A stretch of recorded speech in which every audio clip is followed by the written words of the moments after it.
All right, as we are on air, we have been hearing from Prime Minister Trudeau as well. He has talked about an intent to resign. Now, what does that mean? Let's go across to our expert guest. Professor Harshvardhan Pant joins us. He's Vice President, Observer Research Foundation. Good evening to you. Dr. Pant, what do you make of what Justin Trudeau is trying to do now? He's saying that he intends to quit, but he will still be around. Well, I think he's got him trying to make the best of the circumstances that now he has created for himself. And I think particularly in the context of depleting support within the rank and file of his own party, and as his sort of global stature has fallen apart, this is a very bleak moment for a person who had risen significantly in Canadian politics. As someone who was supposed to change the fortunes of Canada and of Canadians in a significant way. And I think what we have seen over the last 9 years that he has been in power is completely a symbolic performance, where on a number of fronts he seems to be failing, and he seems to be not able to garner any support from within the country as well as abroad. So I think it's a bleak moment for him. He's trying to make the most of it. I think the writing is on the wall. He has read it. He's basically saying that I'm ready to go, but a dignified exit is what he would want. And I think that's what he's going to tell the caucus members on Wednesday. Right. Now, why do you think things have come to such a pass? Because when he started off, again, the party was in doldrums in 2013, and then he got it to a place where it could seize power through a simple majority. He had majority, and then the downhill journey began very quickly after that, and ever since it's just been rolling on further down and down. Yes, I think it has been a classic case of media and his supporters and the liberal, I think, constituencies across the world reading much more into him than he was capable of delivering. And in some ways, when he had come to power, when he had risen as the most important face in Canadian politics, he was seen as someone who would do dramatic things. And unfortunately, he did not have a vision for Canada. And his politics was very, very ad hoc. His politics was, in some ways responding to every single day rather than carving out an overarching framework to both to respond to the nature of the moment, as well as to respond to the aspirations of the Canadians.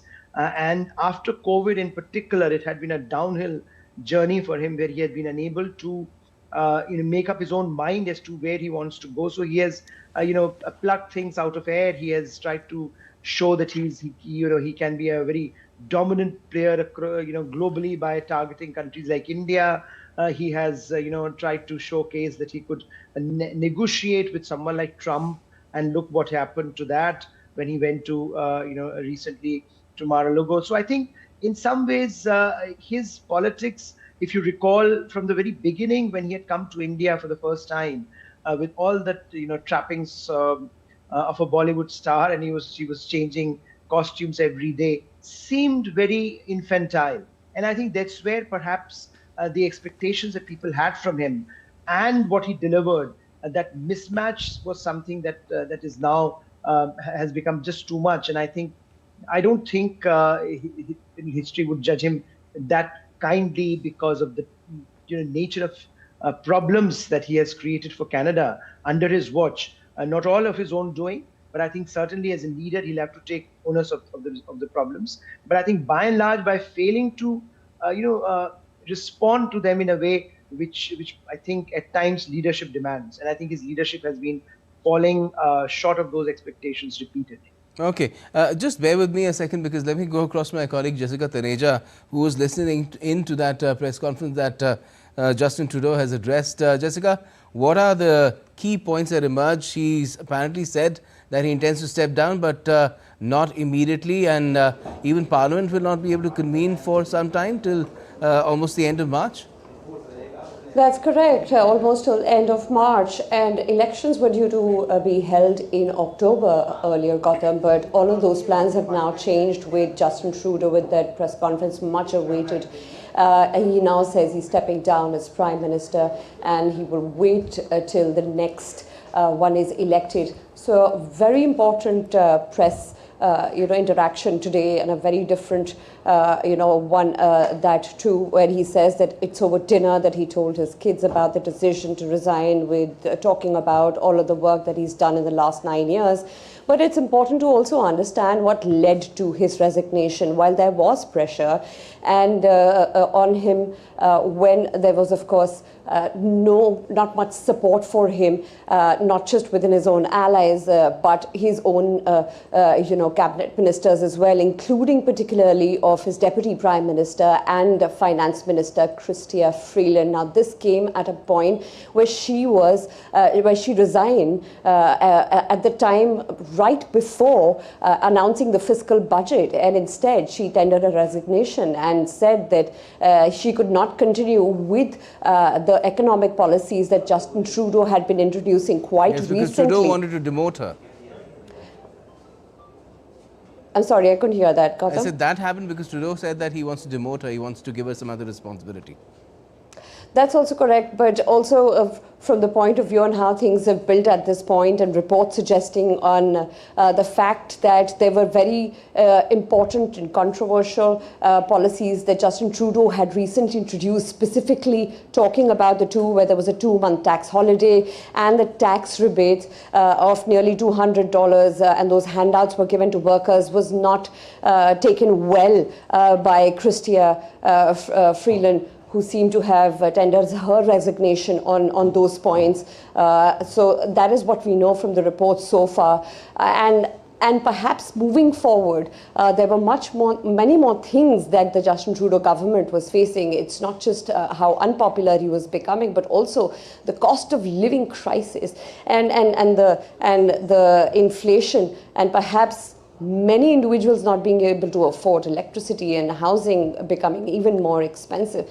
Certainly concerns that were not being addressed for a very long time by the Trudeau government, which was anyway unpopular.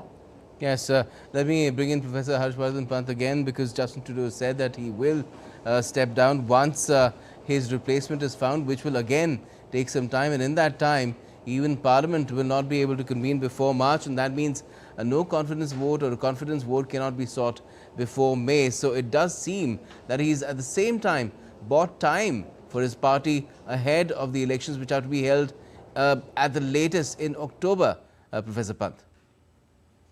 Yes, I think the numbers for the party are looking pretty bad at the moment, and the longer he stays, the more difficult it would be for them to sustain the seats. And I think that was one of the reasons why the MPs were under pressure and were asking him to go. But I think this whole process of finding an alternative, finding a leader of the party in the Prime Minister, that will take its own time, and he has I think carefully indicated that he's willing to hand over the baton to the next leader. But how that what happens to that process and what role he plays there would also be very interestingly watched, because he's of course not very popular across the board, but he retains a measure of support within his own party. So whether the successor would be someone who will be completely anti-Trudeau or someone who also resembles in some ways his policies, that would be very interesting to watch. But I think the wind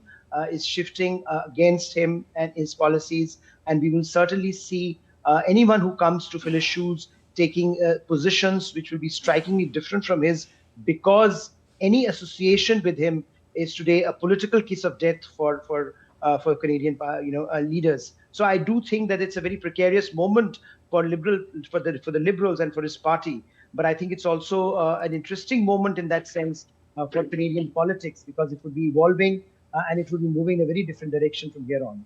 Yes, it could be, considering especially the fact that you have an administration coming in just next door, which is saying that I'm going to put tariffs on every Canadian good of 25%, and more than 70% of Canadian exports go to the US. It's a biggest trading partner. So that's a huge sword hanging over every Canadian's head. And at that time, for Justin Trudeau to lose sort of a mandate of taking the country further, although still being in office, what kind of a limbo does that put Canada in with the US, with Donald Trump? I think that's a very, very difficult situation, because you'd certainly need, with Mr. Trump in particular, you need a leader who has the confidence of his own people. And at this point, especially now going over into the next few months, if he continues, which is likely given the political process that will unfold in Canada, I think his ability to negotiate will be very weak. And we have already seen how Mr. Trump dealt with him when he went there.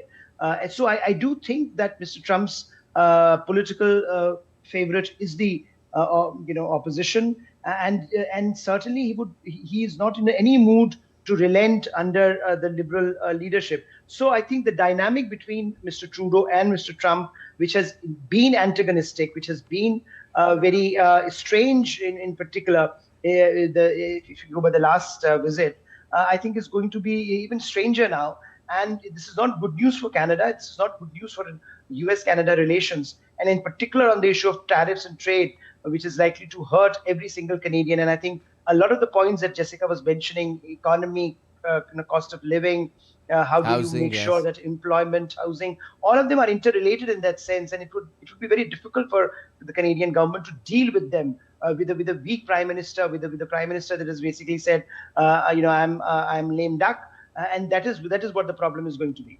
Well, we'll have to see what the opposition leader and the leader of the Conservative Party, Pierre Poilievre, has to say about it as well. But just listen to what Canadian Prime Minister Trudeau has said just a short while ago, while he announced that he intends to step down. Listen in. I advised the Governor-General that we need a new session of Parliament. She has granted this request, and the House will now be prorogued until March 24th. Over the holidays, I've also had a chance to reflect and have had long talks with my family about our future. Throughout the course of my career, any success I have personally achieved has been because of their support and with their encouragement. So last night over dinner, I told my kids about the decision that I'm sharing with you today. I intend to resign as party leader, as Prime Minister, after the party selects its next leader through a robust, nationwide, competitive process. So there you have it. That's the word for now, and we are running out of time. So I'll have to thank you, Jessica, as well as Professor Pant, for the moment, and see what really emerges for Canada going forward, because he's clearly said that he's going to stick around till a new leader is found in his place, and that in itself sounds odd, that because until one really quits, how can one be replaced? But that's the way things stand at the moment in Canada.